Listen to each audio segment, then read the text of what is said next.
Hello friends, welcome to ICC એટલે કે I can crack exam maths method test 4 માં આપનું હાર્દિક સ્વાગત. વિદ્યાર્થી મિત્રો, આપણે ચોથી ટેસ્ટે પહોંચ્યા છીએ. ચોથી ટેસ્ટ છે એકમનો અંક છે. તમારે લોકોએ મેથ્સ મેથડ ટેસ્ટમાં એડમિશન લેવું હોય તો 111 રૂપિયામાં તમને એડમિશન મળે છે. નીચેના કોન્ટેક્ટ નંબર પર કોન્ટેક્ટ કરીને એડમિશન લઈ શકો છો. ચલો ક્વેશ્ચન સમજીએ.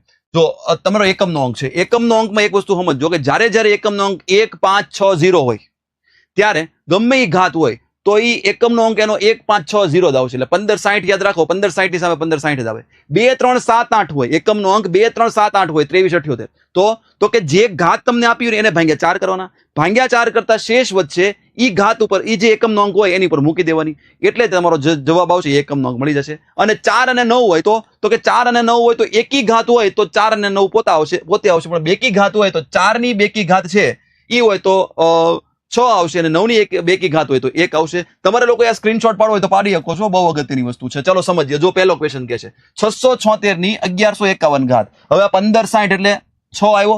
6 આવે ગમે એ ઘાત હોય જવાબ શું આવશે? 6 જ આવશે. અહીંયા જો 0 છે, 0 ની ગમે ઘાત હોય જવાબ છે શું આવશે? 0 પોતે આવશે. એકડો છે 508 ઘાત છે, જવાબ ગમે એટલી ઘાત હોય જવાબ શું આવશે? એકડો પોતે આવશે. બરાબર? ઓકે, આગળ જુઓ.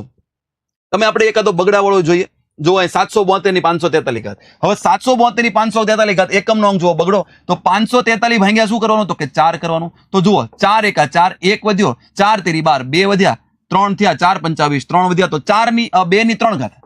તો 2 ની 3 ઘાત શું થાય? તો કે 2 દુ 4 દુ 8. તો 8 છે તમારો જવાબ. ક્લિયર થાય છે? ઓકે, ચલો આગળ જુઓ. આગળ કઈ પ્રશ્ન, કોઈ એન્ટિક પ્રશ્નો છે એ જોતા જઈએ.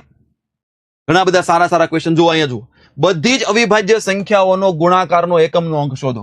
કોઈ પણ બધી જ અવિભાજ્ય સંખ્યા, તો બધી જ અવિભાજ્ય સંખ્યામાં તમે સમજો, એક બગડો આવે છે, તગડો આવે છે, બીજી આ પાંચડો આવે છે. જ્યારે પાંચડો આવતો હોય અને એનો ગુણાકાર બેગી સંખ્યા સાથે થાય, એક વારે થઈ ગયો તો 5 દુ 10 થઈ ગયા એટલે એકમનો અંક 0 થઈ ગયો. હવે તમે ગમે એટલો ગુણાકાર કરો, એકમનો અંક છે શું આવશે? તો કે 0 જ આવશે. એટલે પાંચડા સાથે જ્યારે બેકીનો ગુણાકાર થઈ જાય ત્યારે 0 આવી જાય, અને પાંચડા સાથે જ્યારે એકીનો ગુણાકાર થાય ત્યારે શું આવે? 5 પોતે આવે. હવે જો અહીંયા બધી જ એકી અવિભાજ્ય સંખ્યા કીધી છે એટલે બગડો નહીં આવે તો શું આવશે? તગડો આવશે, પાંચડો આવશે. અને પાંચડાનો ગુણાકાર કોની સાથે થશે? તો કે એકી સંખ્યા સાથે થશે. તો એકમનો અંક છે શું આવશે? તો કે 5 આવશે. જો અહીંયા એવો દાખલો છે 71 72 73 અપ ટુ 79. તો 71 72 73 માં 75 પણ આવશે.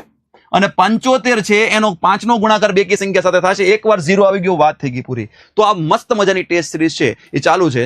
મેથ્સ મેથડ ટેસ્ટ 5 સાથે ફરી મળીએ છીએ. જય હિન્દ.